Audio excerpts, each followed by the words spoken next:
കുഴപ്പമില്ല, കേൾക്കുന്നുണ്ട്. പോയി ഈ ഒരു കുഴപ്പം മാത്രം വീക്ഷിക്കുള്ളൂ. Good afternoon. Yes, I am Vijay Abhilash, Senior Business Development Manager, Jasper International from Pathanamthitta. എന്തായിരുന്നു പണി? ഞാനൊരു ബേക്കർ ആയിരുന്നു. ഇപ്പം 3.5 വർഷമായി ജസ്പേടി വന്നിട്ട് സാർവ പറഞ്ഞതുപോലെ മണി മാനേജ്മെന്റ് അറിയില്ലായിരുന്നു. ഇവിടെ വന്ന് മണി മാനേജ്മെന്റ് പഠിച്ചു. അങ്ങനെ നല്ലൊരു ഇൻവെസ്റ്റർ ആയിട്ട് ഇന്ന് ഇൻവെസ്റ്റ് ചെയ്തതെന്ന് ഇവിടെ ഓൾറെഡി വർക്ക് ചെയ്യുന്നുണ്ട്. അത് കൂടാതെ ഇൻവെസ്റ്റ് ചെയ്തതിൽ നിന്നുള്ള റിട്ടേൺ കൊണ്ട് അടിച്ചു പൊളിച്ച് ജീവിക്കുന്നു. അതായത് ഭാവി ജീവിതം മരണം വരെ ഭദ്രമാക്കുകയും മരണത്തിന് ശേഷം മക്കൾക്ക് നല്ലൊരു അസറ്റ് ക്രിയേറ്റ് ചെയ്ത ഒരു വീട്ടമ്മയാണ്. നല്ലൊരു കേൾക്കുക. എന്താണ് ചെയ്യുന്നത്? ഒന്ന് പരിചയപ്പെടും. Okay, good afternoon all of you. I'm Shahina Rafi, AGM Jasper International. Shahina, 75,000 രൂപ മാസ വരുമാനം ഉണ്ടായിരുന്നു. പക്ഷെ എന്തുണ്ടായിരുന്നില്ല? ഓക്കെ ചെയ്യാം, ഇൻവെസ്റ്റ്മെന്റ് ഒന്നും ഉണ്ടായിരുന്നില്ല. അതുകൊണ്ട് ഇൻവെസ്റ്റ്മെന്റ് ഇല്ല. പക്ഷെ ഇവിടെ വന്ന് പറഞ്ഞ് പഠിപ്പിച്ചു കൊടുത്തപ്പോ എന്തൊക്കെ ലോൺ എടുത്ത് ഇൻവെസ്റ്റ് ചെയ്തപ്പോ ഷഹീന ഇന്ന് ആരാണ്? 2 കോട്ടേജിന് ഓണറാണ്. 2 കോട്ടേജ്. ഒരു കാര്യം, ഇവർ 2 പേരും ഈ റിസോർട്ട് വാങ്ങിയത് 45 ലക്ഷം രൂപയിലാണ് ഓഫർ അന്ന് വിളിച്ചത്. ഇന്ന് ആ റിസോർട്ടിന്റെ വില 1,10,00,000 ഒരെണ്ണത്തിന്. അപ്പൊ എത്ര? രണ്ടെണ്ണത്തിന് എത്രയും 2,20,00,000. ഇന്ന് അവർക്ക് വിറ്റാൽ ലാഭം എത്രയും 45 ലക്ഷം മൈനസ് 2,20,00,000. വിൽക്കുള്ള ചോദിച്ചു കൊടുക്കില്ലാന്ന് പറഞ്ഞു. ശരി, 1 കോടിക്ക് ഇന്നലെ ചോദിച്ചു, തന്നിട്ടില്ല.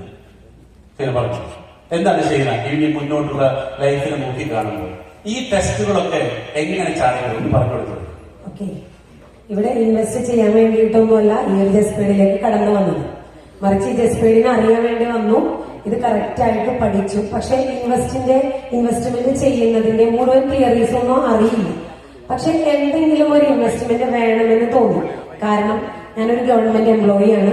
അപ്പോൾ അതിൽ നിന്ന് കിട്ടുന്ന വരുമാനം കൊണ്ട് ലൈഫ് നല്ല രീതിയിൽ മുന്നോട്ട് കൊണ്ടുപോകാൻ പറ്റുന്നുണ്ട്. പക്ഷെ നീക്കിയിരിപ്പൊന്നും കാര്യമായിട്ട് എടുക്കാൻ പറ്റുന്നില്ല. മാത്രമല്ല 56 വയസ്സ് കഴിഞ്ഞാൽ പിന്നെ ഈ പറഞ്ഞതുപോലെ ഇപ്പോൾ ലഭിക്കുന്നത് പോലും ലഭിക്കാത്തൊരു സാഹചര്യത്തിലേക്ക് നീങ്ങും. അപ്പൊ അത്തരത്തിലൊരു അവസ്ഥ ഉണ്ടാകുമ്പോൾ പിന്നീട്, അതായത് ഒരു റിട്ടയർമെന്റ് ലൈഫിലേക്ക് പോകുന്ന സമയത്ത് നമ്മുടെ കാര്യങ്ങൾ, ജീവിത ചെലവുകളെല്ലാം വ്യത്യാസം വരും. പക്ഷെ അങ്ങോട്ട് പോകുമ്പോൾ എന്ത് ചെയ്യുമെന്നതൊരു വലിയ ചോദ്യചിഹ്നമായി എന്റെ മുന്നിലുണ്ട്. അതായത് ഷഹീന ഇപ്പൊ ടീച്ചറാണ്, 40 വയസ്സ് ആവുന്നു. 56 വയസ്സ് റിട്ടയർ ആകുമ്പോൾ ഷഹീനയുടെ കിട്ടുന്ന പെൻഷൻ 25,000. അന്ന് എത്ര രൂപ വേണം ജീവിക്കാൻ വേണമെന്ന് പറഞ്ഞാൽ 15 കൊല്ലം കഴിഞ്ഞ് 10 ലക്ഷം. എത്ര പെൻഷൻ ഉണ്ട്? എങ്ങനെയുണ്ട്? ക്ലിയർ ആയോ? പോയപ്പോ അല്ലെ ഷഹീൻ എന്തുകൊണ്ട് തീരുമാനമെടുത്തു? റിട്ടയർമെന്റ് ആയി കഴിഞ്ഞ് കിട്ടുന്ന വരുമാനം 25,000, ചെലവ് 10 ലക്ഷം. എങ്ങനെയാണ് 14 കൊല്ലം കഴിഞ്ഞ്? ബാക്കി പറഞ്ഞു. ഓക്കെ, അപ്പോ നല്ലൊരു തീരുമാനം എടുക്കാൻ വേണ്ടിയിട്ട് ഒരുപാട് ഇൻവെസ്റ്റ്മെന്റിനെ കുറിച്ച് കൂടുതൽ അറിയില്ല. പക്ഷെ ഈ ഒരു കാര്യം കൊണ്ട് തന്നെ ഇവിടെ ഇൻവെസ്റ്റ് ചെയ്യാൻ തീരുമാനിച്ചു. ഇത് നമ്മളൊരു കാര്യം ചെയ്യുമ്പോൾ, അതായത് ഒരു ഇൻവെസ്റ്റ്മെന്റ് ചെയ്യുമ്പോൾ അതിന് കുറെ കാര്യങ്ങൾ നമ്മൾ ശ്രദ്ധിക്കേണ്ടതുണ്ടല്ലേ. നമ്മുടെ പണം ശരിയായിടത്ത് തന്നെയാണോ നമ്മൾ ഇൻവെസ്റ്റ് ചെയ്യേണ്ടതെന്നൊക്കെ ചിന്തിക്കേണ്ടതുണ്ട്. അപ്പൊ അത്തരത്തിൽ ചിന്തിച്ചപ്പോൾ ഇവിടെ 9 ഗേറ്റുകളെ കുറിച്ച് ഇവിടെ സാറ് പഠിപ്പിച്ചു തന്നിട്ടുണ്ട്. അതിൽ ഒന്നാമത്തേതാണ് ക്വാളിഫിക്കേഷൻ ടെസ്റ്റ്. അതായത് ഇവിടെ ഈ ഇൻവെസ്റ്റ്മെന്റ് നടത്താൻ അതിൽ നിന്ന് നമുക്ക് നല്ല രീതിയിൽ റിട്ടേൺസ് കിട്ടണമെങ്കിൽ അത് കിട്ടാൻ നമ്മൾ ക്വാളിഫൈഡ് ആണോ എന്നുള്ളതാണ് ആദ്യത്തെ ചോദ്യം. അപ്പോ അത് ക്വാളിഫൈഡ് ആവുന്നത് എങ്ങനെയാണെന്ന് വെച്ചാൽ നമുക്ക് ജോലിയുണ്ട്. ആ ജോലിയിലൂടെ എല്ലാ മാസവും ശമ്പളം കിട്ടുന്നുണ്ട്, നല്ല രീതിയിൽ ജീവിച്ചു പോകുന്നുണ്ട്. പക്ഷെ ഒരു മാസം ജോലി ചെയ്തില്ല എങ്കിൽ നമുക്ക് ശമ്പളം ഉണ്ടാവുകയില്ല. അപ്പോ നമുക്ക് ഇൻവെസ്റ്റ് ചെയ്യാൻ പറ്റില്ല.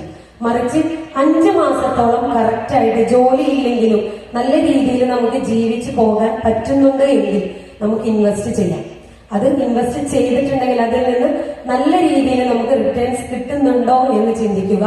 അത് ഏത് തരത്തിലുള്ള റിട്ടേൺസ് ആണ് നമുക്ക് കിട്ടുന്നത്, അത് എത്ര നാള് നമുക്ക് ലഭിക്കുന്നു, ഇത്തരം കാര്യങ്ങൾ ചിന്തിച്ചുകൊണ്ട് തന്നെ നമുക്ക് ഈ ഒരു ക്വാളിഫിക്കേഷൻ ടെസ്റ്റിലൂടെ അതിനെ മറികടന്നുകൊണ്ട് ഇൻവെസ്റ്റ് ചെയ്യാമെന്ന് മനസ്സിലാക്കിക്കൊണ്ട് തന്നെയാണ് ഇൻവെസ്റ്റ് ചെയ്തത്. യെസ്, അപ്പൊ ഷഹീന പറഞ്ഞത് ഇൻവെസ്റ്റ്മെന്റ് ചെയ്യുമ്പോൾ ഇപ്പൊ കയ്യിലുള്ള ശമ്പളം കൊണ്ട് ചെയ്യാൻ പാടില്ല. നമുക്ക് 5 മാസം വീട്ടിൽ ചെലവ് ജീവിച്ചു പോകാനുള്ള പണം കയ്യിൽ അക്കൗണ്ടിൽ ഉണ്ടെങ്കിൽ മാത്രം ബാക്കിയുള്ള പൈസയെ ഇൻവെസ്റ്റ് ചെയ്യാൻ പാടുള്ളൂ. ഇല്ലെങ്കിലോ കുടുംബം പൊട്ടിട്ടേക്കും. അപ്പൊ ഇതാണ് ക്വാളിഫിക്കേഷൻ ടെസ്റ്റ്. ഓക്കെ, അപ്പൊ എല്ലാവരും എന്ത് ചെയ്യുക, ഇൻവെസ്റ്റ്മെന്റ് ചിന്തിക്കുക വേണ്ട. അപ്പൊ നിങ്ങൾക്ക് എന്ത് ചെയ്യാം, ഉച്ചയ്ക്ക് ക്ലാസ് ചെയ്യാം. ഓക്കെ ആണോ? Set. Okay, yes. Point number 2. Yes, അതായത് ഇപ്പൊ പറഞ്ഞു കഴിഞ്ഞാലേ, ഒന്നാമത്തെ പോയിന്റ് ക്വാളിഫിക്കേഷൻ ടെസ്റ്റ്, രണ്ടാമതാണ് ടൈം ടെസ്റ്റ്. എപ്പോഴും നമ്മൾ ഇൻവെസ്റ്റ് ചെയ്യുന്ന സമയത്ത് നമുക്കൊക്കെ മലയാളികൾക്കുള്ള ഒരു പ്രശ്നമാണ് എന്താ, ഇന്ന് ഇൻവെസ്റ്റ് ചെയ്ത നാളെ അതായത് റിട്ടേൺ കിട്ടണം, അല്ലെ? നമ്മൾ അങ്ങനെ ഇന്ന് ഇൻവെസ്റ്റ് ചെയ്തിട്ട് നാളെ റിട്ടേൺ കിട്ടുന്ന ഒരുപാട് സ്ഥലങ്ങളിൽ ഇൻവെസ്റ്റ് ചെയ്തവർ ഇവിടെ ഇരിപ്പുണ്ടല്ലേ. ഞാൻ ഉദാഹരണം പറയാം, വേറൊന്നുമല്ല, ആരും തെറ്റിദ്ധരിക്കരുത്. നമ്മള് ക്രിപ്റ്റോ കറൻസി ഏറ്റവും വലിയ എക്സാമ്പിൾ ആണ്. ഞാനൊരു ധൈര്യത്തോടെ പറയുന്നത്, എന്റെ ഹസ്ബൻഡ് കുറച്ച് നാൾ ചെയ്തിട്ടുണ്ട്. കാരണം യെസ്, ഇന്ന് ഇൻവെസ്റ്റ് ചെയ്താൽ, ക്രിപ്റ്റോ ഇൻവെസ്റ്റ് ചെയ്താൽ നിങ്ങൾക്കൊക്കെ അറിയാം, ഇന്ന് ഇൻവെസ്റ്റ് ചെയ്താൽ നാളെ തൊട്ട് റിട്ടേൺ കിട്ടും. പക്ഷേ എന്താ സംഭവിക്കുന്നത്, കൂടി വന്നാൽ 3-4 മാസം കിട്ടും. അതിനുശേഷം എന്ത് സംഭവിക്കും, കഴിഞ്ഞു, കിട്ടതും പോയി, കിട്ടിയതും പോയി, എല്ലാം പോയി. അപ്പൊ നമ്മളെ സംബന്ധിച്ചിടത്തോളം നമ്മളൊരു ഇൻവെസ്റ്റ്മെന്റ് നടത്തുന്ന സമയത്ത് അത് ഒരു 12 മാസമെങ്കിലും ടൈം എടുത്തതിന് ശേഷം, ഒരു 12 മന്ത്സിനുള്ളിലോ അല്ലെങ്കിൽ ഒരു 1 ഇയറിനുള്ളിൽ അല്ലെങ്കിൽ ഒരു 2-3 മാസം കൂടെ കഴിഞ്ഞിട്ടോ ആ ഒരു സമയത്തിനുള്ളിൽ നമുക്ക് റിട്ടേൺ കിട്ടുന്നിടത്ത് മാത്രമേ നമ്മൾ ഇൻവെസ്റ്റ് ചെയ്യാവൂ. ഇപ്പൊ സാറിനോട് പറഞ്ഞു കോട്ടേജ് എടുത്ത കാര്യം, ഞങ്ങളെ രണ്ടുപേരും കോട്ടേജ് എടുത്തിട്ട് 11 മാസം കൃത്യമായപ്പോൾ കഴിഞ്ഞ മാസം ഫെബ്രുവരി 5-ാം തീയതി മുതൽ ഞങ്ങൾക്ക് റിട്ടേൺ കിട്ടാൻ തുടങ്ങി. അതുകൊണ്ട് ധൈര്യമായിട്ട് പറയാൻ പറ്റും, കറക്റ്റായ സ്ഥലത്താണ് ഇൻവെസ്റ്റ് ചെയ്തിരിക്കുന്നത്. അല്ലാതെ ഒരു പോൺസി സ്കീമിലല്ല ഞാൻ ഇൻവെസ്റ്റ് ചെയ്തിരിക്കുന്നത് ധൈര്യമായിട്ട് പറയാൻ പറ്റും. അതുകൊണ്ട് ഇനിയെങ്കിലും നമ്മൾ പറയും, ഇൻവെസ്റ്റിഗേറ്റ് ബിഫോർ ഇൻവെസ്റ്റിഗേറ്റ്. എപ്പോഴും എന്തിൽ ഇൻവെസ്റ്റ് ചെയ്യാൻ പോയാലും നമ്മൾ അതിനെപ്പറ്റി ഒരു പഠനം നടത്തണം, ഒരു ഇൻവെസ്റ്റിഗേഷൻ നടത്തണം. അപ്പൊ നിങ്ങൾ എല്ലാവരും ഇരിക്കുന്നത് ഇവിടെ ഇൻവെസ്റ്റ് ചെയ്യാൻ വേണ്ടി, ഒരു ഇൻവെസ്റ്റിഗേഷന് വേണ്ടിയിട്ടാണ്. അപ്പൊ തീർച്ചയായിട്ടും ഇൻവെസ്റ്റ് ചെയ്യുന്നതിന് മുമ്പ് ഇൻവെസ്റ്റിഗേഷൻ നടത്താനുള്ള അവസരം ഇവിടെയുണ്ട്. Thank you sir. യെസ്, അപ്പൊ ഇവിടെ എല്ലാ മിക്ക ആളുകളും പെട്ടുപോയ സ്ഥലമാണ് ജ്വല്ലറിൽ ഇൻവെസ്റ്റ് ചെയ്യണം. ഈ ജ്വല്ലറിൽ ഇൻവെസ്റ്റ് ചെയ്താൽ പിറ്റേ മാസം മുതൽ അവർ വരുമാനം തന്നോണം. പക്ഷേ ജ്വല്ലറിയിൽ നടത്തിപ്പിൽ അപാകത പറ്റിയാൽ ഇൻവെസ്റ്റ് ചെയ്ത ക്യാഷും പോവും, ഒന്നും ഉണ്ടാവില്ല. അതുകൊണ്ട് ജ്വല്ലറിയിലല്ല ഇൻവെസ്റ്റ് ചെയ്യേണ്ടത്, സ്വർണത്തിലാണ്. കാരണം ഇപ്പൊ നിങ്ങൾ ഒരുപാട് ജ്വല്ലറികൾ, എത്രയോ ജ്വല്ലറികളാണ് പൊട്ടിപ്പോയത്. അപ്പൊ ജ്വല്ലറിയിൽ നമ്മൾ സ്വർണത്തിൽ ഇൻവെസ്റ്റ് ചെയ്യണം. എന്തിനാവരുത്, ജ്വല്ലറിയിലേക്ക് ചെയ്യണം. സ്വർണം മേടിച്ച് കൈ വെച്ചു. ഓക്കെ, അപ്പൊ ജ്വല്ലറി ഗുണം എന്താ, പിറ്റേ മാസം നമുക്ക് പ്രോഫിറ്റ് കിട്ടും. പക്ഷെ അതൊരിക്കലും പ്രതീക്ഷിക്കാൻ പറ്റില്ല. ജ്വല്ലറി വ്യത്യാനം വന്നാൽ സ്വർണത്തിന്റെ വില കൂടുകയും കുറയുകയും ചെയ്താൽ അത് ലോസിലേക്ക് ചെയ്യും. ഇപ്പൊ നിങ്ങൾക്ക് അറിയാമെന്ന് പറയുന്ന കല്യാൺ ജ്വല്ലറി വലിയൊരു സാമ്പത്തിക പ്രതിസന്ധിയാണ്. ഓക്കെ, ഇങ്ങനെ പല ജ്വല്ലറികളും ഇവിടെ ലോസിലാണ് പോയിക്കൊണ്ടിരിക്കുന്നത്. Okay, yes. Point number 3. Okay, point number 3 എന്ന് പറയുന്നത് എക്കണോമിക് ഇമ്പാക്ട് ടെസ്റ്റ്. അതായത് നമ്മൾ നേരത്തെ പറഞ്ഞു കഴിഞ്ഞു, നമുക്ക് 40-60 കാലഘട്ടങ്ങളിൽ ജീവിക്കുവാനായിട്ട് ഒരു മാസം വെറും 10 രൂപ മതിയായിരുന്നു. പിന്നെ അവിടെ നിന്ന് വന്നപ്പോൾ അത് 100 രൂപയിലേക്കും 1000 രൂപയിലേക്കും 10,000 രൂപയിലേക്കും ഇപ്പോ ഈ 2026 നമ്മൾ എത്തി നിൽക്കുമ്പോൾ നമുക്കറിയാം, ഏകദേശം 2040 നമുക്ക് 1 ലക്ഷം രൂപ അല്ലെങ്കിൽ 2040 ശേഷം ഒരു 10 ലക്ഷം രൂപയോളം വരുമാനം ഒരു മാസം നമുക്ക് വേണ്ടി വരും, നമുക്ക് ജീവിച്ചു പോകാൻ. അപ്പോൾ അത്തരത്തിലുള്ള ഒരു ലൈഫ് മുന്നോട്ട് കൊണ്ടുപോകുന്ന സമയത്ത് നമുക്ക് ഇവിടെ ഇൻവെസ്റ്റ് ചെയ്യുന്നതിൽ നിന്ന് നമുക്ക് നല്ല റിട്ടേൺസ് കിട്ടുന്നുണ്ട്. നമ്മൾ ചെലവാക്കിയ പണത്തിൽ നിന്ന് അതിൽ കൂടുതൽ റിട്ടേൺസ് നമുക്ക് ലഭിക്കുന്നുണ്ടോ? വരും കാലങ്ങളിൽ, അതായത് വർഷങ്ങൾ കഴിയുന്തോറും ലാഭം കൂടുതലായാണോ നമുക്ക് അതിൽ നിന്ന് ലഭിക്കുന്നത്? അത്തരത്തിൽ നമുക്ക് ഈ പണത്തിലൊരു ഇമ്പാക്ട് നമ്മുടെ ലൈഫിൽ സൃഷ്ടിക്കാൻ കാലം മാറുന്നതിനനുസരിച്ച് നമുക്ക് അതിൽ നിന്ന് അത്രയേറെ ഏർണിങ്സ് കിട്ടുന്നുണ്ടോ എന്നുള്ളതാണ് ചോദ്യം. അങ്ങനെ കിട്ടുന്നുണ്ടെങ്കിൽ അതിൽ നമുക്ക് തീർച്ചയായിട്ടും ഇൻവെസ്റ്റ്മെന്റ് ചെയ്യാം. ഇവിടെ ഞങ്ങളെ സംബന്ധിച്ചിടത്തോളം ഈ ഒരു കോട്ടേജിൽ നിന്ന് ഞങ്ങൾ ചെലവാക്കിയ പണത്തിൽ നിന്ന് നല്ല രീതിയിലുള്ള ഒരു റിട്ടേൺ നമുക്ക് കിട്ടുന്നുണ്ട്. അത് ഓരോ വർഷം കഴിയുന്തോറും ഇവിടെ കൂടുതൽ, അതായത് ഇന്ന് ഇപ്പോ 20,000 രൂപക്കാണ് അത് പെർ ഡേ റെന്റിന് കൊടുക്കുന്നതെങ്കിൽ വരും വർഷങ്ങളിൽ അത് 20,000 രൂപക്കായിരിക്കുകയില്ല, മറിച്ച് അത് കൂടുതലായിരിക്കും. അതിൽ നിന്ന് തന്നെ നമുക്ക് കിട്ടുന്ന റിട്ടേൺസും കൂടുതൽ തന്നെയാണ്. അപ്പൊ അത്തരത്തിൽ കൂടുതൽ കിട്ടുന്നു എങ്കിൽ നമുക്ക് ആ ഒരു പ്രോജക്റ്റിൽ ഇൻവെസ്റ്റ് ചെയ്യാം. യെസ്, അപ്പൊ കോട്ടേജിന്റെ വാടക കൂടുന്നതിനനുസരിച്ച് എന്ത് പറ്റും, ഇൻവെസ്റ്റേഴ്സിന്റെ പ്രോഫിറ്റും വർദ്ധിക്കുന്നു, അല്ലെ? അപ്പൊ ഇതിലേക്ക് കൂടുതൽ, അല്ലെ, അതായത് എക്കണോമിക് ഇമ്പാക്ട് നമ്മുടെ വർഷങ്ങൾ കൂടുന്നതനുസരിച്ച്. ബാങ്കിലാണെങ്കിലോ ഒരു വർധനമില്ല, ഇവിടെ ആണെങ്കിലോ നമ്മൾ ഇൻവെസ്റ്റ്മെന്റ് കാലം പോകുന്നതനുസരിച്ച് വാടക പോകുന്നതനുസരിച്ചിട്ട് എത്ര കാലം, അല്ലെ? അതുകൊണ്ട് നോക്കല്ലേ, ഒരുപാട് എത്ര വർഷത്തോളം അത് ലഭിക്കും എന്നുള്ളതാണ് മറ്റൊരു പറഞ്ഞു. യെസ്, അടുത്ത പോയിന്റ് ആണ് resale value test. Resale value നിങ്ങളൊക്കെ കേട്ടിട്ടുണ്ട്, എവിടെ കേട്ടുള്ളൂ? നമ്മളൊക്കെ വാഹനം എടുക്കുമ്പോൾ അല്ലേ, ഞാൻ ഒരുപാട് കേട്ടിട്ടുണ്ട്. എന്റെ ഹസ്ബൻഡ് ഒരുപാട് ഈ വണ്ടി ഫീൽഡ് ജോലി ചെയ്തുകൊണ്ട് ഞാൻ എപ്പോഴും കേട്ടാണ് റീസെയിൽ വാല്യൂ ഉള്ള വണ്ടി എടുക്കണമെന്ന് പറയും. എന്തുകൊണ്ടാണ്? നാളെ ഒരു സമയത്ത് നമുക്കിത് കൊടുക്കേണ്ടി വന്നാലും നമുക്ക് അവിടെ വലിയ നഷ്ടമൊന്നുമില്ല. പക്ഷെ വാഹനം ഇന്ന് വാങ്ങിച്ചു നമ്മൾ ഉപയോഗിച്ചിട്ട് കൊടുത്ത എപ്പോഴെങ്കിലും ലാഭം കിട്ടും? ഇല്ല. ഇന്നൊരു 10 ലക്ഷം അല്ലെങ്കിൽ 12 ലക്ഷത്തിൽ എടുക്കുന്ന വണ്ടി കൂടി അത് ഒരു മാസം കഴിഞ്ഞ് കൊടുത്താൽ പോലും എന്തായാലും ഒരു 4 ലക്ഷം രൂപയെങ്കിലും കുറച്ചേ കിട്ടത്തുള്ളൂ. അപ്പൊ എന്തായാലും നാളെ നമുക്ക് കൊടുക്കുമ്പോൾ നഷ്ടസാധ്യതയില്ലാത്ത ഒന്നായിരിക്കണം. ഇവിടെ ഇപ്പം അത് ഞാൻ വേറെ ഒന്നും പറയേണ്ട കാര്യമില്ല. കാരണം ഇപ്പം സാറിവിടെ പറഞ്ഞിരുന്നു കോട്ടേജ് ഞങ്ങൾ എത്ര ലക്ഷം രൂപയ്ക്ക് എടുത്തെന്നാ പറഞ്ഞു. എത്ര ലക്ഷം രൂപയ്ക്ക് എടുത്ത സാർ പറഞ്ഞേ? യെസ്, 2 കോട്ടേജ് 45 ലക്ഷം രൂപയ്ക്ക് എടുത്തെന്നാ പറഞ്ഞു. അപ്പം ഇപ്പൊ ആ കോട്ടേജിന്റെ റേറ്റ് എത്ര? 1,10 ലക്ഷം രൂപ. എത്രയാണ് ലാഭം? അപ്പൊ റീസെയിൽ വാല്യൂ ഇവിടെ. Thank you. മാത്രമല്ല ഇന്നലെ ബഹുമാനപ്പെട്ട മുഖ്യമന്ത്രി അല്ലെ നമ്മുടെ വയനാട്ടിലേക്ക് ഒരു തുരങ്കപാത 11 മണിക്കൂർ ഉദ്ഘാടനം ചെയ്തു. ഈ തുരങ്കപാത വരുമ്പോ കോഴിക്കോട് നിന്ന് വയനാട്ടിലേക്ക് 1.5 മണിക്കൂർ ലാഭം, അതായത് ഏകദേശം 3/4 മണിക്കൂർ കൊണ്ട് നമ്മുടെ സ്ഥലത്തേക്ക് എത്താൻ പറ്റും. മാത്രമല്ല ഈ പ്ലോട്ടിന്റെ ഫ്രണ്ടിലൂടെ ഹൈവേ പോകുന്നത്. അപ്പൊ ഇതൊരു ടൂറിസ്റ്റ് കേന്ദ്രമായിട്ട് മാറുമ്പോൾ ഇപ്പോഴുള്ള വാല്യൂ അല്ല 10 കൊല്ലം കഴിയുമ്പോൾ. മാത്രമല്ല നമ്മുടെ കേരളം എന്ന് പറയുന്ന നമ്മുടെ സംസ്ഥാനം ടോട്ടൽ 96 ലക്ഷം ഏക്കർ. ഈ കേരളത്തിൽ ഇത് വിൽക്കാനായിട്ട് 10 ലക്ഷം ഏക്കർ മാത്രമേ ബാക്കിയുള്ളൂ. 10 കൊല്ലം കഴിയുമ്പോൾ സെന്റ് സ്ക്വയർ ഫീറ്റ് മാറിയിട്ട് സെന്റും ഏക്കർ മാറിയിട്ട് സ്ക്വയർ ഫീറ്റിലേക്ക് മാറും. അപ്പൊ എന്ത് പറ്റും? ഏകദേശം ഒരു 5 സെന്റ് എന്ന് പറയുന്നത് 2200 സ്ക്വയർ ഫീറ്റ് ആണ്. ഈ സ്ക്വയർ ഫീറ്റ് വിൽക്കുമ്പോൾ ഇത് 3 കോടിക്കോ 4 കോടിക്കോ സിമ്പിൾ ആയിട്ട് ഇത് വിറ്റഴിക്കാൻ പറ്റും. അതുകൊണ്ട് റീസെയിൽ വാല്യൂ കിട്ടുന്നതാണ് ലാൻഡ്. കാരണം ലാൻഡ് ഇത് ഇല്ല. ഇപ്പൊ തന്നെ കൊച്ചിയിൽ സ്ക്വയർ ഫീറ്റായി, ബാംഗ്ലൂർ സ്ക്വയർ ഫീറ്റായി, ബോംബെ, ഉത്തർപ്രദേശ് ഇവിടൊക്കെ കാരണം ഭൂമിയില്ല. ഇതേപോലെ തന്നെ ഡിമാൻഡ് ഉള്ള വസ്തുവാണ് ഭൂമി. ക്ലിയർ ആയോ? Yes. Next point purpose clarity. Purpose clarity test. അതായത് നമ്മളിത് വാങ്ങുന്നതിന് അല്ലെങ്കിൽ ഒരു ഇൻവെസ്റ്റ്മെന്റ് ചെയ്യുന്നതിന്റെ ലക്ഷ്യമെന്താണ്? ഇത് ചെയ്താൽ നമുക്ക് ഇതിലൂടെ എന്ത് ലഭിക്കും? ഇത് എത്ര നാളാണ് നമുക്ക് ലഭിക്കുന്നത്? ഇനി ഇത് എന്റെ കാലത്തേക്ക് മാത്രമാണോ? അങ്ങനെയാണോ? അതല്ല ഇനി അതിന് തലമുറകളായി കൈമാറാൻ പറ്റുന്നതാണോ? തീർച്ചയായിട്ടും ഇവിടെ നമ്മുടെ ഈ ഒരു കോട്ടേജിനെ സംബന്ധിച്ചിടത്തോളം പറയുന്നത്, ഞങ്ങളെ സംബന്ധിച്ചിടത്തോളം ഈ ഒരു പർപ്പസ് ക്ലാരിറ്റി ടെസ്റ്റ് കറക്റ്റ് ആയിട്ട് അത് ചെയ്ത് നോക്കിക്കൊണ്ട് തന്നെയാണ്. അതായത് ഇവിടെ ലക്ഷ്യം എന്ന് പറയുന്നത് എന്നെ സംബന്ധിച്ചിടത്തോളം എനിക്ക് 3 പെൺകുട്ടികളാണ്. അപ്പോൾ അവരുടെ ഭാവി സുരക്ഷിതമാക്കുക, എന്റെ ഫാമിലിയുടെ ഭാവി സുരക്ഷിതമാക്കുക എന്നൊരു ലക്ഷ്യമായിരുന്നു എന്റെ ഇവിടുത്തെ പർപ്പസ്. അതുകൊണ്ട് തന്നെയാണ് ഇതിനു വേണ്ടി ഇൻവെസ്റ്റ് ചെയ്തിട്ടുള്ളത്. അതിൽ നിന്ന് എന്റെ മരണം വരെ എനിക്ക് അതിൽ നിന്ന് ലഭിക്കും, റിട്ടേൺ കിട്ടിക്കൊണ്ടിരിക്കും. മാത്രമല്ല ലെഗസി, അതായത് എന്റെ മക്കൾക്കും കൈമാറ്റം ചെയ്യാൻ പറ്റുന്ന തരത്തിലാണ് ഇതിന്റെ റിട്ടേൺസ് കിട്ടിക്കൊണ്ടിരിക്കുന്നത്. യെസ്, വളരെ സന്തോഷം. അതായത് ഇവിടെ ഇവരുടെ മരണം വരെ ഇതിൽ നിന്നുള്ള പ്രോഫിറ്റ് ഇവർക്കും മരണശേഷം മക്കൾക്കും ഉണ്ട് എന്നുള്ളതാണ് ഇതിന്റെ മറ്റൊരു പ്രത്യേകത. നെക്സ്റ്റ് വണ്ണാണ് റെഡ്യൂസ് ഓൺലൈൻ ഡിപെൻഡൻസി ടെസ്റ്റ്. ഇപ്പൊ നമ്മളിവിടെ പറഞ്ഞു കഴിഞ്ഞു, ഇവിടെ പലർക്കും റെന്റ് കിട്ടിയ കാര്യം. നമ്മള് ഈ ഒരു പ്രോജക്റ്റിനെ പറ്റി ഉദാഹരണം പറയുകയാണെങ്കിൽ നമ്മൾ ഓരോ വ്യക്തികളുടെ ഇടയിൽ ചെന്ന് പറയുന്ന സമയത്ത് ഓരോരുത്തർ പറയുന്നതാണ്, ഇത് വയനാട്ടിലല്ലേ, എനിക്ക് വയനാട്ടിൽ വരെ ഒന്ന് പോയിട്ട് ഇത് നോക്കി നടത്താൻ പറ്റത്തില്ല, ഇത് എങ്ങനെ ചെയ്യും, അല്ലെ ഒരാളെ നിർത്തണ്ടേ. ഇത് ഇങ്ങനെ ഒരു ആവശ്യം നമ്മളെ സംബന്ധിച്ചോട് ഇവിടെ വിടുന്നില്ല. നമ്മൾ ഇവിടെ പോയില്ലെങ്കിൽ പോലും കൃത്യമായ വാടക നമ്മുടെ അക്കൗണ്ടിൽ വന്നു ചേരുന്നു. ഇല്ലേ, കിട്ടുന്നില്ലേ? കഴിഞ്ഞ മാസം 5-ാം തീയതി കൃത്യമായിട്ട് വാടക കയ്യിൽ കിട്ടി ഒരുപാട് പേര് വിളിക്കോട്ടെ. ഈ മാസം കിട്ടിയില്ലേ? യെസ്, ഈ മാസം കിട്ടി. കഴിഞ്ഞ മാസം സ്റ്റാർട്ട് ചെയ്യുന്നതാണ് പറഞ്ഞത്.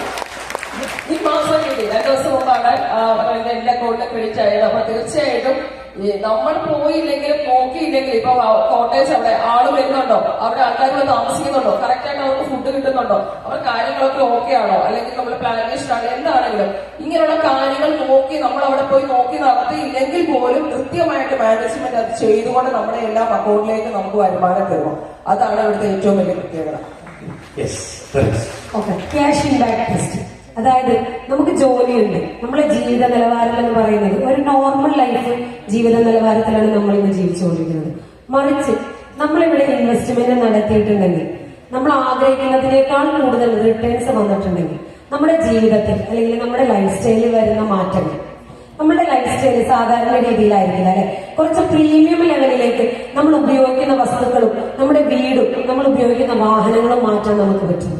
അപ്പൊ അത്തരത്തിലെ മാറ്റമോ, നേരത്തെ നമ്മൾ പഠിച്ചൊരു കാര്യമുണ്ട്, ഓപ്പറേഷണൽ ക്യാഷ് അല്ലെ, ഓ ക്യാഷ് നമുക്ക് എത്ര വരുന്നുണ്ട്, അതിനെ നമുക്ക് ഇൻവെസ്റ്റ് ചെയ്യാൻ പറ്റുന്നുണ്ട്. ആ ഇൻവെസ്റ്റ്മെന്റിൽ നിന്ന് കിട്ടുന്ന റിട്ടേൺസ് കൊണ്ട് നമുക്ക് നല്ലൊരു ലൈഫ് സ്റ്റൈൽ, സമൂഹത്തിൽ നല്ല രീതിയിൽ ഇമ്പാക്ട് സൃഷ്ടിക്കുന്ന അല്ലെ, ഒരു പണക്കാരൻ എന്ന രീതിയിലുള്ള ഇമ്പാക്ട് സൃഷ്ടിക്കുന്ന രീതിയിലുള്ള ഒരു റിട്ടേൺസിന് നമുക്ക് കിട്ടാനും അത്തരത്തിലൊരു ജീവിതം നയിക്കാനും നമുക്ക് സാധിക്കുന്നു. അതിലൂടെ നമുക്കുള്ള ലോൺസ് ആവട്ടെ, എന്ത് കടങ്ങളാണെങ്കിലും തീർക്കാനും നല്ല രീതിയിൽ സന്തോഷത്തോടെ ജീവിതം നയിക്കാനും നമുക്ക് സാധിക്കും. ഇവിടെ എന്താണ് ക്യാഷ് ഇമ്പാക്ട് എന്ന് വെച്ചാൽ, ഇപ്പോ എക്സാമ്പിൾ പറയാം. സുനിലിന്റെ മകനെയും കൊണ്ട് റൂട്ടിലൂടെ നടന്നു പോകാം. അപ്പോ ഒരു 2 നില വീട് കാണാൻ, ഞാൻ സുനിൽ എക്സാമ്പിൾ പറയുന്നത് സുനിലിക്ക് അറിയുന്നത് എങ്ങനെയാണ്. ഒരു 2 നില വീടും ഒരു ബെൻസ് കാറും വീട് കണ്ടപ്പോ സുനിലിന്റെ മോൻ ചോദിക്കണം, അച്ഛാ നമുക്ക് എന്താ ഇങ്ങനത്തെ വീടില്ലാത്ത, അച്ഛാ നമുക്ക് എന്താ ഇങ്ങനത്തെ കാറില്ലാത്ത. അപ്പോ ഈ അച്ഛന് 2 തരത്തിൽ മറുപടി പറയാം. ഒന്ന്, മോനെ ഇങ്ങനത്തെ വലിയ വീടുണ്ടാക്കണമെങ്കിൽ, ഇങ്ങനത്തെ ബെൻസ് കാറ് മേടിക്കണമെങ്കിൽ നേരായ രീതിയിൽ പൈസ ഉണ്ടാക്കിയ പറ്റില്ല. വല്ല കള്ളക്കടത്തോ മോഷണമൊക്കെ ആയിരിക്കും നാളെ പാടി. ഇത് ഒരു തരത്തിൽ ആൻസർ പറയും. രണ്ടാമത് എന്ത് പറയാം, മോനെ ഇത്തരത്തില് വീട് പണിയാനുള്ള പൈസ ഉണ്ടാക്കുന്നതിന്റെ അച്ഛൻ അറിയില്ല. ഇത്തരത്തിൽ ബെൻസ് കാർ വാങ്ങാനുള്ള പൈസ ഉണ്ടാക്കാനുള്ള പണി നിന്റെ അച്ഛൻ അറിയില്ല എന്ന് പറഞ്ഞാൽ എങ്ങനെയുണ്ടാവും? ആ മകൻ അല്ലെ, അച്ഛന് പറ്റാത്തത് എനിക്ക് ചെയ്യുമെന്ന് ചിന്തിക്കും. അപ്പൊ ഇതേപോലെ നമ്മുടെ ജീവിതത്തിൽ ക്യാഷ് ഉണ്ടാക്കുന്ന ഇമ്പാക്ട്, നല്ല കാർ, നല്ല വീട് അല്ലെ, ആവശ്യത്തിനേറെ മറ്റുള്ളവരെ സഹായിക്കാൻ പറ്റുന്ന രീതിയിൽ മാറണമെങ്കിൽ ഇവരെ 5 മാസം 6 മാസം കഴിഞ്ഞാൽ പ്രതിമാസം ചുരുങ്ങിയത് 5 ലക്ഷത്തിന് മേലെയാണ് ഇതിന്റെ പ്രോഫിറ്റ് വരാൻ വേണ്ടി പോകുന്നത്. ഇപ്പൊ തുടങ്ങിയിട്ടേ ഉള്ളൂ. അപ്പൊ ആലോചിച്ച് ഈ 5 ലക്ഷം എല്ലാ മാസവും എന്ത് ചെയ്യും? ഇവരെന്ത് ചെയ്യും? അപ്പൊ എന്ത് ചെയ്യും? ജീവിതത്തിൽ പുതിയ അല്ലെ, വീട് മാറുന്നു, കാർ മാറുന്നു, മക്കളുടെ പഠിക്കാനുള്ള സ്കൂളുകൾ മാറുന്നു, മറ്റുള്ളവർക്ക് ചാരിറ്റി ചെയ്യുന്നു. ഇത്തരത്തിൽ ഒരു ഇമ്പാക്ട് ഉണ്ടാക്കി നമുക്ക് പ്രതീക്ഷിക്കാം. Pay back period test. എത്ര നാൾ ഇത് കിട്ടും? അടുത്തൊരു ചോദ്യമാണല്ലേ. ഇത് ലെഗസി ആണോ? പാരമ്പര്യമായിട്ട് നമുക്ക് കൈമാറ്റം ചെയ്യാൻ പറ്റുന്ന ഒന്നല്ലേ? അല്ലേ? ആണ്. കാരണം നമ്മളിപ്പോ കോട്ടേജിൽ ഇൻവെസ്റ്റ് ചെയ്തു. ഞാനിപ്പം 2 കോട്ടേജ് വാങ്ങിച്ചിട്ടുണ്ട്. ഞങ്ങളുടെ ലൈഫില് നമ്മുടെ കുട്ടികൾക്ക് ഇതൊക്കെ ഇപ്പൊ സാറ് പറഞ്ഞ പോലെ എന്റെ മോനൊക്കെ അഭിമാനത്തോടെ ഇന്ന് അവന്റെ സ്കൂളിലൊക്കെ ചെന്ന് പറയുന്നതാണ്, ഞാൻ 2 കോട്ടേജിന്റെ ഓണറാണ്. ഭയങ്കര സന്തോഷമാണ് അത് കേൾക്കുമ്പോ. കാരണം അവൻ പറയുന്നത് ഞാനാണ് അടുത്ത സൂപ്പർ സ്റ്റാർ എന്ന് പറയുന്നത്. വേറെ എന്റെ കൂട്ടുകാർക്കൊന്നും ഇത്രയും കോട്ടേജസോ അങ്ങനെയൊന്നും പറയാനില്ല. കാരണം നമ്മൾ വേറെ എന്തും ഇൻവെസ്റ്റ് ചെയ്യുന്നത് പോലെയല്ല. അപ്പം എന്ന് പറഞ്ഞതുപോലെ ഇത് പാരമ്പര്യമായിട്ട് കൈമാറ്റം ചെയ്യാൻ പറ്റുന്ന ഒന്നാണ് നമുക്ക് നമ്മുടെ അടുത്ത തലമുറയ്ക്ക്. കാരണം നമ്മളൊക്കെ പറയുന്നുണ്ട്, നമ്മുടെ അപ്പൻ അപ്പൂപ്പന്മാരൊക്കെ കരുതി വെച്ചതിന്റെ ചിലർക്ക് പറയാൻ പറ്റുമല്ലേ, അതിന്റെ ഒരു അടുത്ത ഇതാണ് ഞാനിപ്പോ അനുഭവിച്ചുകൊണ്ടിരിക്കുന്നത്. ചിലർക്കത് പറയാനില്ല, കുറെ ബാധ്യതകൾ മാത്രമായിരിക്കും. പക്ഷെ ഇത് വാങ്ങിക്കുന്ന ഓരോ വ്യക്തിക്കും നാളെ അവരുടെ മക്കൾ അഭിമാനത്തോടെ പോകും. എന്റെ അച്ഛൻ എനിക്ക് ജീവിച്ചിരിപ്പില്ലെങ്കിൽ പോലും, അല്ലെങ്കിൽ എന്റെ അമ്മയോ എന്റെ പേരൻസ് ഇത് ജീവിച്ചില്ലെങ്കിൽ പോലും എനിക്ക് മുന്നോട്ട് പോകാനുള്ള കരുതിവെപ്പ് അവർ ചെയ്തിട്ടാണ് പോയെന്ന് അഭിമാനത്തോടെ പറയാനായിട്ട് പറ്റും. തീർച്ചയായിട്ടും ലെഗസി ആയിട്ട് ഇത് മുന്നോട്ട് പോയിക്കൊണ്ടിരിക്കുന്നു. Thank you sir. യെസ്, എത്ര അല്ലെ, ഏറ്റവും വലിയ പ്ലസ് പോയിന്റ് ആണ് ഇന്ന് പല സ്കീമുകൾ, ബാങ്ക് ആയിക്കോട്ടെ, ഇൻഷുറൻസ് ആയിക്കോട്ടെ, ഇതിനൊക്കെ ഒരു സമയമുണ്ട്. ഇത് കഴിഞ്ഞ് മെച്യൂർ ആവും. പക്ഷെ ഇവിടെയോ ഇതിനെന്തില്ല, മെച്യൂരിറ്റി ഇല്ല, ലൈഫ് ലോങ് അല്ലെ. ഇവർ കഴിഞ്ഞാലും അടുത്ത തലമുറയ്ക്ക് ഇത് കൈമാറ്റം ചെയ്യപ്പെടുകയാണ്. അതുകൊണ്ട് പേ ബാക്ക് പീരീഡ് എന്ന് പറയുന്നത് ഏറ്റവും വലിയ ഒന്നാണ്. യെസ്, ചെയ്യുന്ന ലാസ്റ്റ് പോയിന്റ് ഇമോഷണൽ ചെക്ക്. അതായത് നമുക്കറിയാം, നമുക്കിപ്പം നമ്മുടെ കയ്യിൽ പണം ഉണ്ടെങ്കിൽ നമുക്കത് നമ്മുടെ മക്കളിലേക്ക് അല്ലെങ്കിൽ നമ്മുടെ ഫാമിലിയിലേക്ക് തന്നെ കൊടുക്കുന്നത് അതിന്റെ ഒരു സന്തോഷം എന്ന് പറയുന്നത്. അത്തരത്തിൽ നമുക്ക് ലെഗസി ഒരു 1 ടൈം ഇൻവെസ്റ്റ്മെന്റിലൂടെ നമുക്ക് കൊടുക്കാൻ പറ്റുന്നത് നമുക്ക് മാത്രമല്ല, നമ്മുടെ ഒരു കാലയളവിൽ മാത്രമല്ല, നമ്മുടെ മക്കളിലേക്കും കൈമാറ്റം ചെയ്യപ്പെടാൻ പറ്റുന്ന തരത്തിലുള്ള ഒരു ഇൻവെസ്റ്റ്മെന്റ്. അത് തന്നെയാണ് ഇവിടെ നമുക്ക് കോട്ടേജിലൂടെ നടക്കുന്നത്. യെസ്. അപ്പൊ ഇനി നമ്മൾ മനസ്സിലാക്കേണ്ട കാര്യം, ഇവിടെ ഇരിക്കുന്ന അല്ലെങ്കിൽ നമ്മൾക്ക് എല്ലാവർക്കും ദൈവം ഈ ഭൂമിയിൽ ജീവിക്കാനുള്ള ഒരു വയസ്സ് തന്നിട്ടുണ്ട്. എത്ര നൽകും ദേവ? എത്ര വയസ്സുണ്ടെങ്കിൽ മരണപ്പെടണമെന്നല്ല. ഒരു ശരാശരി മനുഷ്യന് ഈ ഭൂമിയിൽ ജീവിച്ചിരിക്കാനുള്ള ആവറേജ് ഏജ് ഇത് 1920 24 ഗവൺമെന്റ് റിപ്പോർട്ടാണ് 30-35 ഏജ് ചെയ്യുന്ന ശരാശരി മനുഷ്യൻ ഈ ഭൂമിയിൽ ജീവിച്ചത്. കാരണം പണ്ട് ശിശു മരണനിരക്ക് കൂടുതലായിരുന്നു അല്ലെ. കാരണം 100 കുട്ടികൾ ജനിക്കുമ്പോൾ 60 കുട്ടികളും മരണപ്പെടുകയുമായിരുന്നു. കാരണം എന്താണെന്നറിയാം? കുട്ടികൾ പണ്ട് മരിക്കുന്ന കാരണം എന്താ? അന്ന് ഹോസ്പിറ്റലില്ല അല്ലെ, ഞാൻ ജനിച്ചത് വീട്ടില. ഒരു വയറ്റാട്ടി ഒന്ന് പ്രസവം എടുത്ത കാരണം വയറ്റാട്ടിയുടെ മൂട് നന്നായ കാരണം ഞാൻ ഇവിടെ ഉണ്ട്. വയനാട്ടിൽ കെട്ടിയവനായിട്ട് തല്ലു ചോദിച്ചിരുന്നെങ്കിലോ ഇന്നില്ല ഇവിടെ അല്ലെ. പക്ഷെ ഇന്നാണെങ്കിലോ ഇന്ന് ആ ഡെത്ത് റേറ്റ് 1% കുറഞ്ഞു. കാരണം ഇന്ന് മൾട്ടി സ്പെഷ്യാലിറ്റി ഹോസ്പിറ്റൽ വന്നപ്പോ ശിശു മരണ നിരക്ക് ഇല്ലാതെ എന്നുള്ളതാണ്. അപ്പൊ അതുകൊണ്ട് തന്നെ 2024 ഇത് വന്നപ്പോ ഹോസ്പിറ്റലുകളുടെ വലിയ വലിയ ഹോസ്പിറ്റൽ വന്നപ്പോ ഇത് 86 വയസ്സിലേക്ക് എത്തി ഒരു ശരാശരി മനുഷ്യൻ ഈ ഭൂമിയിൽ ജീവിച്ചിരിക്കണം. ഇത് പഠനങ്ങൾ സൂചിപ്പിക്കുന്നത് 2030 കൂടി ഒരു ശരാശരി മനുഷ്യൻ 95 വയസ്സ് വരെ ഈ ഭൂമിയിൽ ജീവിച്ചിരിക്കുന്നതാണ്. എങ്കിൽ ഈ ഹോളിലിരിക്കുന്ന നിങ്ങൾക്ക് എല്ലാവർക്കും ഒന്ന് സന്തോഷിക്കാം. കാരണം എന്താ, നിങ്ങൾ എല്ലാവരും 2030 വരെ മരിച്ചില്ലെങ്കിൽ എത്ര വയസ്സ് വരെ ജീവിക്കും? 95 വയസ്സ് വരെ ജീവിച്ചിരിക്കാം. Are you happy? 95 വയസ്സ് വരെ ജീവിച്ചിരിക്കാന്ന് പറയുമ്പോ ഹാപ്പിയാണോ? പക്ഷേ അവിടെ നിങ്ങൾ ദുഃഖിപ്പിക്കുന്ന ഒരു ഘടകമുണ്ട്, പറയട്ടെ. അതായത് നമ്മൾ ജനിച്ചിട്ട് 25 വയസ്സ് വരെ നമ്മൾ ആര് നോക്കി വളർത്തി? ആര്? പേരൻസ് അല്ലെ. 25 വയസ്സിൽ നിന്ന് 60 വയസ്സ് വരെ ആര് നോക്കും? ആരോഗ്യമുള്ള ആണുങ്ങളാണെങ്കിൽ ജോലി എടുക്കും, പെണ്ണുങ്ങൾക്ക് അല്ലെ വരുമാനമില്ലെങ്കിൽ ഹസ്ബൻഡുമാര് നോക്കും അല്ലെ. അങ്ങനെ 35 കൊല്ലം ആരോഗ്യമുണ്ട്, വരുമാനമുണ്ട്. പക്ഷേ ഈ 60 വയസ്സിൽ നിന്ന് 95 വയസ്സ് വരെ 35 കൊല്ലം കൂടിയുണ്ട്. ഇവിടെ നമ്മൾ ആരും മുണ്ടാട്ട മതി പോയ അതായത് കേട്ടില്ല. അങ്ങനെയാണെങ്കിൽ വൃദ്ധസാധനം ഉണ്ടാവുമോ? ഇങ്ങനെ പറയാനുള്ളത് മക്കളെ കണ്ടും മാമ്പു കണ്ടും കൊതിക്കുന്ന ആര് പറഞ്ഞു? ഏതോ മഹാനായ ഒരു ശാസ്ത്രജ്ഞനെ പറഞ്ഞിട്ടുണ്ട്. കാരണം കല്യാണം കഴിഞ്ഞാൽ ഫസ്റ്റ് പ്രയോറിറ്റി പിന്നെ ആരാ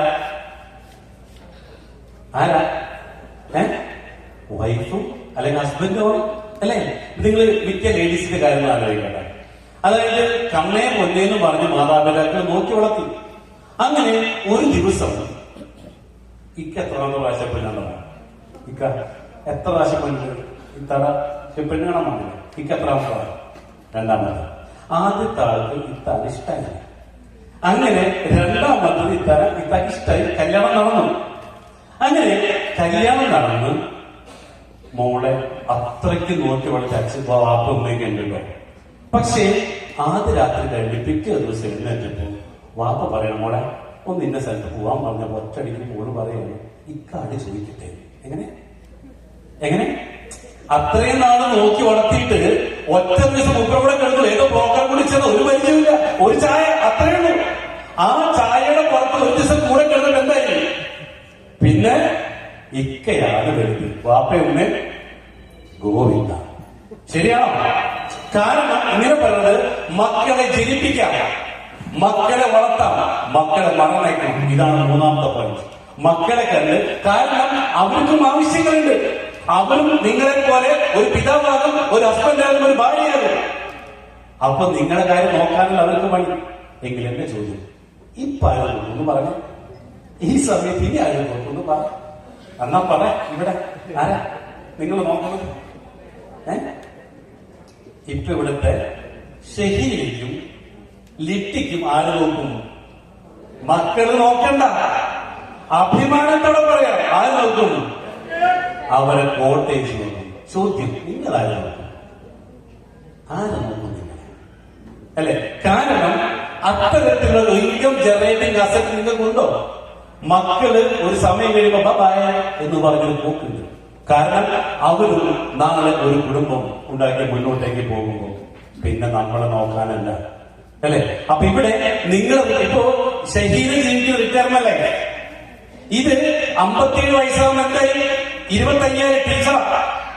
ഇവിടെ വരുമ്പോ എന്തായി? ഇപ്പൊ 75,000 ജീവിക്കുന്ന ഒരാൾക്ക് എങ്ങനെ റിട്ടയർമെന്റ് ലൈഫ് എൻജോയ് ചെയ്യാൻ പറ്റും? What is retirement life? 30ാമത്തെ വയസ്സിലും 40ാമത്തെ വയസ്സിലും എങ്ങനെ ജീവിക്കുന്നു, മരണം വരെ അങ്ങനെ ജീവിക്കണം. ഇതിപ്പോ എന്താ സംഭവിക്കുക? ഈ സാധാരണ ലേഡീസൊക്കെ പറയും പണ്ടേ ദുർബല പിന്നെ ആ ഗർഭിണിയാണ് താമസം അല്ലെ, ഇവിടെ രക്ഷയില്ല. പക്ഷെ ഇവിടെ വന്നപ്പോ പെൻഷൻ കൂടെ ആയി കഴിഞ്ഞാലോ തീർന്നു. അപ്പൊ എന്ത് ചെയ്യണം? അതിനാണ് ഒരു ഹൈ റിട്ടേൺ കിട്ടുന്ന ഏതെങ്കിലും ഒരു പ്രൊജക്ട് നിങ്ങൾ വാങ്ങിയേ ചെയ്യും. അപ്പൊ നിങ്ങൾക്ക് ഇന്ന് 3 ഓപ്ഷൻസ് തരാം. ഒന്ന്, 5 സെന്റ് ഭൂമി 30 ലക്ഷം രൂപയാണ് ഇതിന്റെ റേറ്റ്. ഇത് 25 ലക്ഷം രൂപയ്ക്ക് നിങ്ങൾക്ക് ഇത് വാങ്ങാം. പക്ഷെ ഇന്ന് 18 ലക്ഷം രൂപയ്ക്ക് വേണമെങ്കിൽ ഒരു ഓഫർ ഇടുന്നുണ്ട്, അത് നിങ്ങൾക്ക് സ്വന്തമാക്കാം. 2, റെഡി ക്യാഷ് ഇല്ലെങ്കിൽ 15,000 രൂപ വെച്ചിട്ട് 120 മാസം അടച്ചാൽ മതി, പലിശ വേണ്ട. ആരെങ്കിലും തന്നിട്ടുണ്ട് ഇതുവരെ? പ്രോപ്പർട്ടി പലിശയില്ലാതെ നിങ്ങൾക്ക് മാസം 15,000 അടച്ചിട്ടും ഇത് സ്വന്തമാക്കാം. 5 സെന്റ് ഭൂമിയില്ലാത്ത എത്രയോ പേരിവിടെയുണ്ട്. നിങ്ങൾക്ക് എന്ത് ചെയ്യാം? ഒരു 15,000 രൂപ മാറ്റി വെച്ചുകൊണ്ട് നിങ്ങൾക്കും 5 സെന്റ് ഭൂമിയുടെ ഓണറാവാം. ഇത് 10 വർഷത്തിൽ അടച്ചു തീരുമ്പോ ഏകദേശം അവിടെ 2 മുതൽ 5 കോടി രൂപ വരെ കിട്ടാവുന്ന രീതിയിൽ നിങ്ങളുടെ ഇൻവെസ്റ്റ്മെന്റ് മാറുകയും ചെയ്യും. അങ്ങനെ വേണമെങ്കിൽ നിങ്ങളുടെ സ്വപ്നങ്ങളെ നിങ്ങൾക്ക് ഫുൾഫിൽ ചെയ്യാം. ഓക്കെ. ഓപ്ഷൻ 3, ഈ റിസോർട്ട് ഇന്ന് വേണമെങ്കിൽ 95 ലക്ഷം രൂപ ബുക്ക് ചെയ്യാം. നാളെ മുതൽ 1 കോടി 10 ലക്ഷം രൂപയാണ് ഇതിന്റെ റേറ്റ്. കാരണം ഇത് വിൽക്കാൻ ഒഴിവില്ലാത്തത് കൊണ്ട് ഇത് ഞങ്ങൾ ഡിമാൻഡ് ഉണ്ടാക്കി ഇത് 1 കോടി 10 ലക്ഷം രൂപ ഇന്ന് വേണമെങ്കിൽ നിങ്ങൾക്ക് 95 ലക്ഷം രൂപയ്ക്ക് ബുക്ക് ചെയ്യാം. ഇനി 95 ലക്ഷം രൂപ ഒരുമിച്ച് കൊടുക്കാനില്ലെങ്കിൽ 1 ലക്ഷമോ 2 ലക്ഷമോ 3 ലക്ഷമോ നൽകി ഇതിന്റെ പാർട്ട്ണറാവാം. Equal registration, property equal registration വെച്ചുകൊണ്ട് നിങ്ങൾക്ക് ഇതിന്റെ പാർട്ട്ണറായിട്ട് മാറാം. മറ്റൊന്ന് ഇന്റഗ്രേറ്റഡ് ഫാമിംഗ്. നേരത്തെ പറഞ്ഞു അല്ലെ, അതിന് 36 കോടി റിട്ടേൺ കിട്ടുന്ന പ്രതീക്ഷിക്കാവുന്ന ഈ ഇന്റഗ്രേറ്റഡ് ഫാമിംഗിലേക്ക് 1 ലക്ഷം രൂപയോ അതിന്റെ ഗുണിതങ്ങളോ കൊടുത്തുകൊണ്ട് ഇതിന്റെ ഒരു പാർട്ട്ണറാണ്. അപ്പൊ ഇന്ന് ലാസ്റ്റ് ഡേ ആണ് 1 ലക്ഷം രൂപ ഇൻവെസ്റ്റ് ചെയ്യുന്നവർക്ക് 1 ലക്ഷം രൂപ കമ്പനിയുടെ വക ഓഫറായിട്ട് നൽകാവുന്ന ലാസ്റ്റ് ഡേ. അതായത് 1 ലക്ഷം ഇൻവെസ്റ്റ് ചെയ്താൽ 15 കൊല്ലങ്ങൾ എത്രയെന്ന് പറഞ്ഞാൽ 13 ലക്ഷം രൂപ. പക്ഷെ ഇന്ന് ലാസ്റ്റ് ഓഫർ തീരുന്ന ദിവസമാണ് 1 ലക്ഷം രൂപ ഇൻവെസ്റ്റ് ചെയ്യുന്നവർക്ക് എക്സ്ട്രാ 1 ലാഖ് ഷെയർ കമ്പനിയുടെ വക. അതായത് ആ 1 ലക്ഷം 2 ലക്ഷമായിട്ട് മാറി 26 ലക്ഷം രൂപ കിട്ടാവുന്ന രീതിയിലേക്ക് നിങ്ങൾ 1 ലാഖിനെ മാറ്റാൻ പറ്റും. അപ്പോ ഇനി അതും വെച്ചില്ലെങ്കിലോ കയ്യിൽ 1 ലക്ഷം രൂപ എടുക്കാനില്ല, മാസം 15,000 അടക്കാനില്ല. നിങ്ങൾക്ക് എന്ത് ചെയ്യാം? ഒരു റിയൽ എസ്റ്റേറ്റ് ഡീൽ മേക്കർ ആവാം. ഉച്ചയ്ക്ക് ശേഷം എങ്ങനെ ഇതിലൂടെ ഒരു സമ്പന്നാവാം നമുക്ക് പഠിക്കാം. ഓക്കെ. അപ്പൊ പൈസ ഇല്ലാത്തവർക്ക് ഒരു റിയൽ എസ്റ്റേറ്റ് ഡീൽ മേക്കർ ആവാം. അപ്പോ ഇതിനു മുമ്പ് നമ്മൾ എടുത്ത എല്ലാ തീരുമാനങ്ങളുടെയും കോമ്പൗണ്ടിങ് ഇൻട്രസ്റ്റ് കൂടി ചേർന്ന റിസൾട്ട് ആണ് ഇന്നത്തെ നമ്മുടെ ജീവിതം എന്ന് പറയുന്നത്. ശരിയല്ലേ? അല്ലെ, നമ്മളെടുത്ത പല തീരുമാനങ്ങളും കോമ്പൗണ്ട് ചെയ്ത് അതിന്റെ ഇൻട്രസ്റ്റ് ആണ് നമ്മളിപ്പോൾ ആസ്വദിച്ചുകൊണ്ടിരിക്കുന്നത്. ചോദ്യം, ഇന്ന് ഒരു തീരുമാനമെടുക്കാൻ പറ്റിയിട്ടില്ലെങ്കിൽ നമുക്കറിയാം നമ്മുടെ ജീവിതം ഒറ്റ ജീവിതമേ. ആ ജീവിതം പലതരത്തിൽ കളിച്ചു തീർക്കുന്നവരാണ് നമ്മൾ, പലതരത്തിൽ അല്ലെ. ആ ജീവിതം പലതരത്തിൽ ജീവിതത്തെ ഒരു കളിയായിട്ട് കണ്ടാൽ ആ പലതരത്തിൽ ജീവിച്ചു തീർക്കുമ്പോൾ ഒന്നാമത്തെ റെഫ്യൂസ് ടു പ്ലേ. ജീവിതം എന്ന് പറയുന്നത് എന്ത് കേട്ടാലും ഏത് അവസരം കേട്ടാലും റെഫ്യൂസ്, പിന്നെ ആവട്ടെ നാളെ ആകട്ടെ എന്ന് പറഞ്ഞ് റെഫ്യൂസ് ചെയ്ത് ജീവിച്ച് ജീവിതത്തെ ഒരു തമാശയായിട്ട് കാണണം. Refuse to play. അപ്പൊ ഇന്ന് നിങ്ങൾക്ക് ഒരു തീരുമാനമെടുക്കണം, പിന്നെ ആവട്ടെ നാളെ ആവട്ടെ എന്ന് പറഞ്ഞു. 2, പ്രിറ്റൻഡ് ടു പ്ലേ. കണ്ണ ഭയങ്കര സംഭവം, പക്ഷെ എന്തില്ല, നയാ പൈസ ഇല്ല ജീവിതത്തിൽ എന്ന സ്ഥലങ്ങൾ. എന്നിട്ടെന്താണ്? പ്രിറ്റൻഡ്, അഭിനയമാണ്. ഞാൻ ഭയങ്കര സംഭവം എന്ന് പറഞ്ഞു. അങ്ങനെ അഭിനയിച്ചുകൊണ്ട് ജീവിക്കണം. കാണാൻ ഭയങ്കര നോബഡി അല്ലെ, അങ്ങനെ അഭിനയിച്ചുകൊണ്ട് ജീവിക്കണം. 3, പ്ലേ നോട്ട് ടു ഫെയിൽ. ജീവിതം തോൽക്കാതിരിക്കാൻ വേണ്ടി നേരത്തെ പറഞ്ഞ സ്റ്റേബിൾ, അങ്ങോട്ടും ഇങ്ങോട്ടും ഇല്ല അല്ലെ, തോൽക്കാതിരിക്കാൻ വേണ്ടി കളിക്കണം. അവസാനത്തെ ചോദ്യം, പ്ലേ ടു വിൻ. ഒറ്റ ജീവിതമാണ്, അത് ജയിക്കാൻ വേണ്ടി കളിക്കണം. അത് ജയിക്കാൻ വേണ്ടി കളിക്കണമെങ്കിൽ വിജയിച്ചു നിൽക്കുന്ന പ്രസ്ഥാനത്തോടൊപ്പം വിജയിക്കുന്ന പ്രോപ്പർട്ടി ഇൻവെസ്റ്റ് ചെയ്യുന്നുണ്ട് നിങ്ങൾക്കും ഒരു സമ്പന്നായിട്ട് മാറാൻ പറ്റും. കാരണം ഒരു ദിവസം നിങ്ങൾ ഇവിടെ നിന്ന് ഗുഡ് ബൈ പറഞ്ഞ് ചെല്ലേണ്ടി വരും. എവിടെ? ദൈവത്തിന്റെ തിരുസന്നിധിയിൽ. അന്ന് ദൈവം നിങ്ങളോട് ചോദിക്കും, ഒരു പക്ഷേ മോനെ നിന്റെ മനുഷ്യനായിട്ട് ഞാൻ ഈ ഭൂമിയിലേക്ക് സൃഷ്ടിച്ചിട്ട് നീ എന്തൊക്കെ ചെയ്തു? അപ്പൊ നമുക്ക് പറയാം, 25 വയസ്സ് വരെ ഞാൻ ജീവിച്ചു അമ്മയുടെ അച്ഛന്റെ തണലിൽ. 25 വയസ്സ് കഴിഞ്ഞപ്പോ എനിക്കൊരു ജോലി കിട്ടി, എന്നെ കല്യാണം കഴിച്ചു, എന്നിട്ട് മക്കളുണ്ടായി, എന്നിട്ട് അവരെ പഠിപ്പിച്ചു, എന്നിട്ട് അവരെ കല്യാണം കഴിപ്പിച്ചയച്ചു, എന്നിട്ട് ഞാൻ കുറെ കാലം ജീവിച്ചു, ഇപ്പൊ ഇവിടെ വന്നു. അപ്പൊ ദൈവം ചോദിച്ചു, നിന്റെ മതിലിനപ്പുറത്ത്, നീ ജീവിച്ചിരുന്ന നിന്റെ വീടിന്റെ മതിലിനപ്പുറത്ത് ഭർത്താവില്ലാത്തൊരു വിധവയുണ്ടായിരുന്നു, നീ കണ്ടില്ല അവരെ? അവിടെ അച്ഛനില്ലാത്ത മക്കളുണ്ടായിരുന്നു തൊട്ടപ്പുറത്തെ വീട്ടില്. അങ്ങനെയൊക്കെ ചോദിക്കുമ്പോ, അല്ലെങ്കിൽ കണ്ണ് കാണാത്ത 2 വൃദ്ധന്മാരുണ്ടായിരുന്നു ആ മതിലിനപ്പുറത്ത്, നീ കണ്ടില്ല അവരെ? ഇല്ല ദൈവമേ, കാരണം എനിക്ക് അതിന് ശേഷി ഉണ്ടായിരുന്നില്ല. അവരെ കാണാനോ അവരെ സംരക്ഷിക്കാനോ ഉള്ള പണം എന്റെ കയ്യിലില്ലായിരുന്നു. എന്തുകൊണ്ട്? ഞാൻ നിനക്ക് ഭൂമിയിൽ ജീവിക്കാൻ, അല്ലേ, 2 കൈകൾ തന്നില്ലേ, 2 കണ്ണുകൾ തന്നില്ലേ, കാലുകൾ തന്നില്ലേ, നിനക്ക് എന്തിന്റെ കുറവായിരുന്നു? നിനക്ക് ഒരവസരം തന്നില്ലേ? എപ്പോഴും ദൈവം നമ്മൾക്ക് എന്തെങ്കിലും തരാൻ തീരുമാനിച്ചാൽ അത് ഒരു വർണ്ണക്കടലാസിൽ പൊതിഞ്ഞു തരില്ല, അത് മറ്റൊരാളുടെ രൂപത്തിൽ ഒരവസരമായിട്ട് വരും. ആ അവസരത്തെ നിങ്ങൾക്ക് ഒരു ഭാഗ്യമായിട്ടോ ഒരു നിങ്ങളുടെ ജീവിതത്തിൽ വിജയിക്കാനുള്ള ഒരു അവസരമായിട്ട് കണ്ടിട്ടില്ലെങ്കിൽ നാളെ ദൈവത്തിന്റെ തിരുസന്നിധിയിൽ കുമ്പിട്ട് നിൽക്കുന്ന ഒരു പരാജയമായിട്ട് നിൽക്കേണ്ടി വരും. അങ്ങനെ ദൈവത്തിന്റെ മുമ്പിൽ നേട്ടങ്ങളുടെ കണക്ക് പറയാൻ നിങ്ങൾ തയ്യാറാണെങ്കിൽ ഈ അവസരം നിങ്ങൾക്കുള്ളതാണ്. അതല്ല ജീവിതം വീണ്ടും പരാജയമായിട്ട് വരാം, വീണ്ടും അഭിനയിച്ചുകൊണ്ട് നാളെ ആവട്ടെന്ന് പറഞ്ഞ് ജീവിക്കാനെങ്കിൽ നിങ്ങൾക്ക് പറ്റിയതല്ല ഈ പ്രശ്നം. എങ്കിൽ നിങ്ങൾക്ക് തീരുമാനിക്കാം, യെസ് ഓർ നോ, ഈ പ്രൊജക്റ്റിൽ ഒരു ഭാഗമാക്കാം. പണമുണ്ടെങ്കിൽ നിങ്ങൾക്ക് കൂടെ നിൽക്കാം, പണമില്ലെങ്കിൽ ലഞ്ചിന് ശേഷം ഞങ്ങളുടെ കൂടെ നിൽക്കാം. ഇവിടെ പണമല്ല പ്രധാനം, നിങ്ങളെ സാമ്പത്തിക പുരോഗതിയിലേക്ക് നയിക്കുക എന്നുള്ളത് മാത്രമാണ് നിങ്ങളുടെ തീരുമാനം. അപ്പൊ അതിന് നിങ്ങൾക്ക് എല്ലാവർക്കും നല്ലൊരു തീരുമാനമെടുക്കാൻ സർവശക്തനായ ദൈവം അനുഗ്രഹിക്കണമെന്ന് ആശംസിക്കുന്നു. Thank you. നല്ലൊരു കാര്യം കൊടുക്കാം. Great captain, great chief, great father of ജസ്പെയിൻ. അപ്പോ ഇന്ന് വളരെ സന്തോഷം.